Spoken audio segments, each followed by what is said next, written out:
90 రోజుల కోర్సు పూర్తి చేస్తే చాలు 100% ప్లేస్మెంట్ సపోర్ట్ తో సాఫ్ట్వేర్ జాబ్ మీ సొంతం. వెంటనే కోడ్ జ్ఞాన్ డెస్టినేషన్ ని సంప్రదించండి. Welcome to Suman TV. నేను మీ సుమన్ టీవీ నాగ్.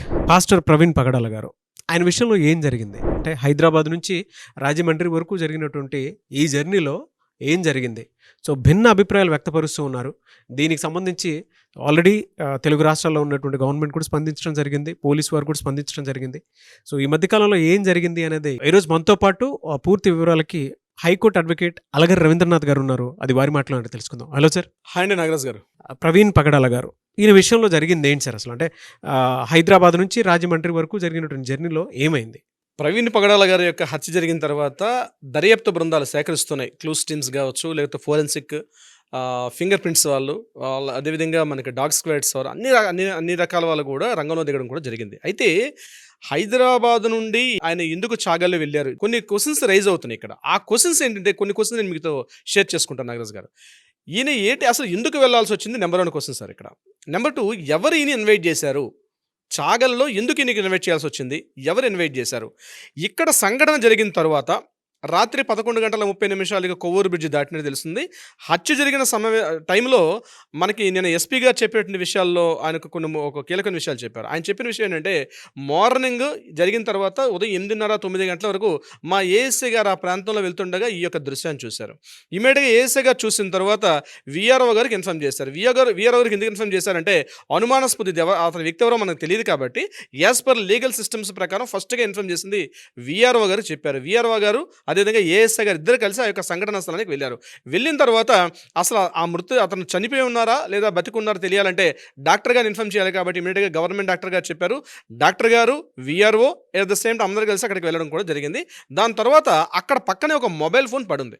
ఆ మొబైల్ ఫోను అది టచ్ స్క్రీన్, ఆయన ఫింగర్ టచ్ ఉంది కాబట్టి అక్కడ విఆర్ఓ గారు, డాక్టర్ గారి యొక్క వారి నేతృత్వంలో ఆ యొక్క ఫింగర్ టచ్ని చేయడం జరిగింది. అప్పుడు ఓపెన్ చేసినప్పుడు అందులో ఫస్ట్ ఒక పేరు బయటకు వచ్చింది, రామ్మోహన్ ఆర్జేవై అని పేరు ఉంది. అంటే ఆయన చిట్ట చివరిగా మాట్లాడిన కాల్ ఎవరిదంటే రామ్మోహన్ ఆర్జేవై గారికి. ఆ రామ్మోహన్ ఆర్జేవై గారికి కొంచెం కాల్ చేయడం జరిగింది. లాస్ట్ కాల్, అదే లాస్ట్ అంటే కాల్ లిస్ట్లో అదే లాస్ట్ కాల్ అనమాట.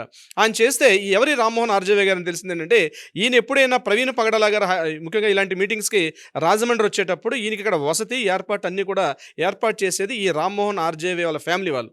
సో ఆయనకి ఇన్ఫార్మ్ చేసి ఈయన యొక్క వివరాలు అప్పుడు తెలిసింది, ఇతని పేరు ప్రవీణ్ పగడాల అని, ఇతను ఒక పాస్ట్ అనే విషయం ఆయన రివీల్ చేశారు. రామ్మోహన్ ఆర్జేవై గారు చెప్పారని చెప్పి నిన్న మనకి అందరి న్యూస్ ప్రకారం. సో వీళ్ళందరూ కలిసి ఈ విషయాన్ని అప్పుడు వెలుగులో తీసుకొచ్చారు. తర్వాత ఈయన యొక్క అభిమాన సంఘాలు, ఈయన ఎవరైతే ఉన్నారో, ఈయన యొక్క అభిమానులు, ఈ దైవజనులు, ఈ యొక్క విశ్వాసులు ఎవరైతే ఉన్నారో వీళ్ళందరూ కూడా ప్లేస్కి రావడం జరిగింది. ఇది యాక్చువల్గా జరిగిన సంఘటన తర్వాత, అంటే ఎప్పుడైతే గుర్తించిన తర్వాత జరిగిన సంఘటన. ఇమీడియట్గా అక్కడ ఉన్నటువంటి రాజానగరం సిఏ గారు, ఆయన పేరు వీరయ్య గౌడ్ గారు.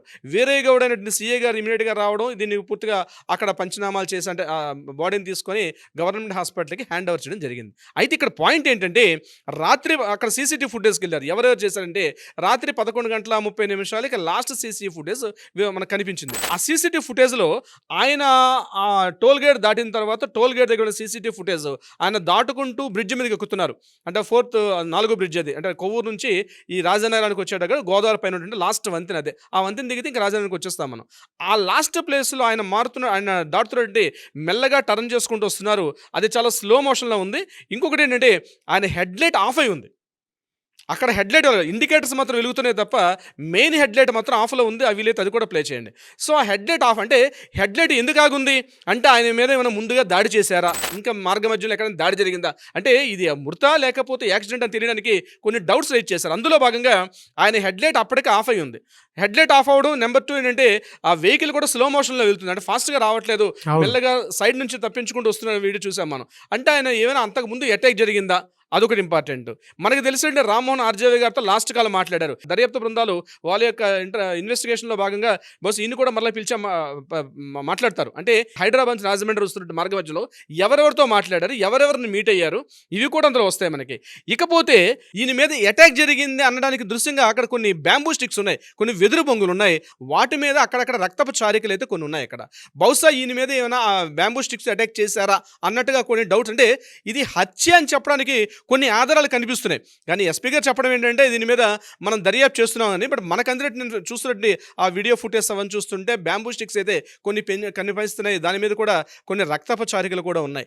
ఏదేమైనప్పుడు కూడా ఈ బ్రిడ్జి దగ్గర ఈయన లాస్ట్ ఫుటేజ్ 11:31 దొరికిన అక్కడ నుంచి ఈయనకి జరిగిన సమయం ఏదైతే ఉందో అది పోస్ట్ మార్టంలో ఆ టైం మెన్షన్ చేస్తుంటారు. ఏ టైంలో ఆయన లాస్ట్ బ్రీత్ తీసుకున్నారనేది పోస్ట్ మార్టం రిపోర్ట్లో వస్తుంది.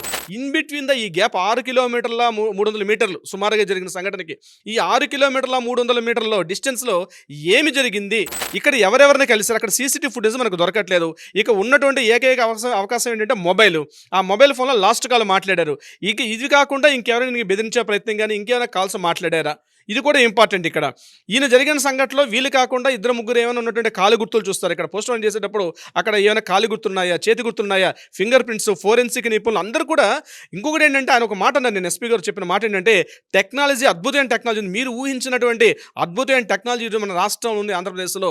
ఏ క్షణం ఏం జరిగిందో కూడా మనకు క్లియర్గా తెలుసుకోగలంటే అద్భుతమైన టెక్నాలజీ ఉంది. ఆ టెక్నాలజీ ద్వారా ఇది హత్య లేకపోతే యాక్సిడెంట్ అని మనం కన్ఫర్మ్ చేస్తామని చెప్పడం జరిగింది. నిజంగానే ఆ టెక్నాలజీ ఉంటుంది పోలీస్ డిపార్ట్మెంట్లో. చాలా మందికి మీడియా కానీ కామన్ మనకి తెలియదు. కానీ ప్రతి విషయం ఫోన్ కాల్లో ఏ క్షణం ఎవరితో మాట్లాడారు, ఏ సిగ్నల్ నుంచి వచ్చింది, ఏ టవర్ నుంచి వచ్చింది, ఎవరితో మాట్లాడారు, ఏం మాట్లాడారు, వాట్సాప్ అయినా సరే ఇటువంటిదైనా సరే క్లియర్గా తెలుస్తుంది. అక్కడ ప్రతిదీ అంటే ఇంట్రాగేషన్ చేసి అంటే ఆ యొక్క క్లూస్ టీమ్స్ కలెక్ట్ చేసేటప్పుడు ఈచ్ అండ్ ఎవ్రీ ఆ యొక్క రక్తపు చారికలు ఉన్నాయి. అది ఈయన యొక్క డిఎన్ఏ అంటే రక్తాన్ని యొక్క శాంపిల్స్ని చూస్తారు. అక్కడ అది సేమ్ డిఎన్ఏ ఉంటుందా లేకపోతే వేరే డిఎన్ఏ అంటే ఒకవేళ కొట్లాట జరిగింది అనుకోండి, ఆ కొట్లాట్లో వాళ్ళు కూడా చేతికి గాయం లేదా గాయం తేలితే ఆ ప్రతి అండ్ ఈచ్ అండ్ ఎవ్రీ యొక్క డిఎన్ఏని కూడా శాంపిల్స్ కలెక్ట్ చేస్తారు.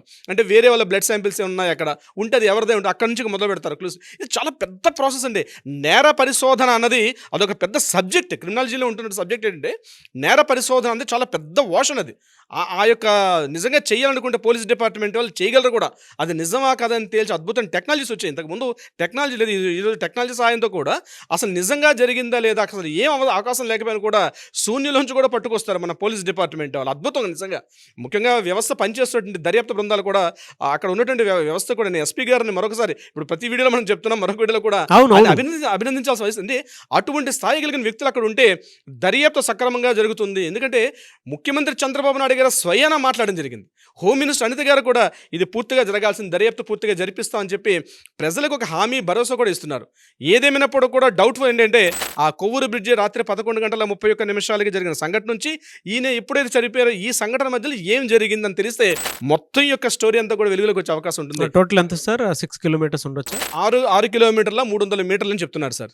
సో మధ్యలో ఏం జరిగింది అనేది మాత్రం సస్పీషియస్ అనమాట. అవునండి. పోలీస్ యంత్రాంగం చెప్పినటువంటి ఇన్ఫర్మేషను. సో ఇది ఈ విధంగా జరిగింది, ఉన్న సీసీ ఫుటేజ్ ప్రకారం ఉన్న ఆధారంగా ఇది జరిగింది అని చెప్పేసి రివీల్ చేయడం జరిగింది. సో వారికి కూడా స్పెషల్ థ్యాంక్స్ మనం చెప్పాలి. ఎందుకు అనంటే వెంటనే స్పందించి ఏం జరిగిందని చెప్పేసి ఇష్యూ సెన్సిటివ్ అవ్వకముందే అలాంటి వారు అప్రమత్తంగా ఉండి స్పందించడం అనేది చాలా మంచి విషయము. అండ్ ఇలాంటి దారుణాలు జరగకూడదు, బాధాకరం కూడా, no doubt.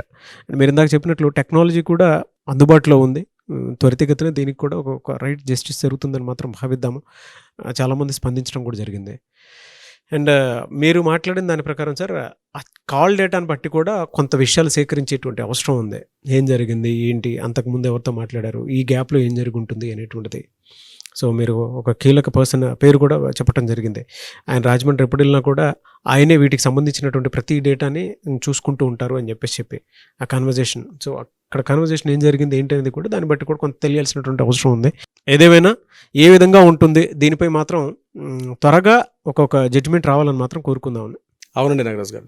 Anyways thank you అన్న. Thank you so much Ravindranath garu. Thank you so much Nagaraj garu. Suman టీవీలో మీ పర్సనల్ అండ్ బిజినెస్ ప్రమోషన్స్ కోసం కింది నెంబర్కి కాంటాక్ట్ చేయండి.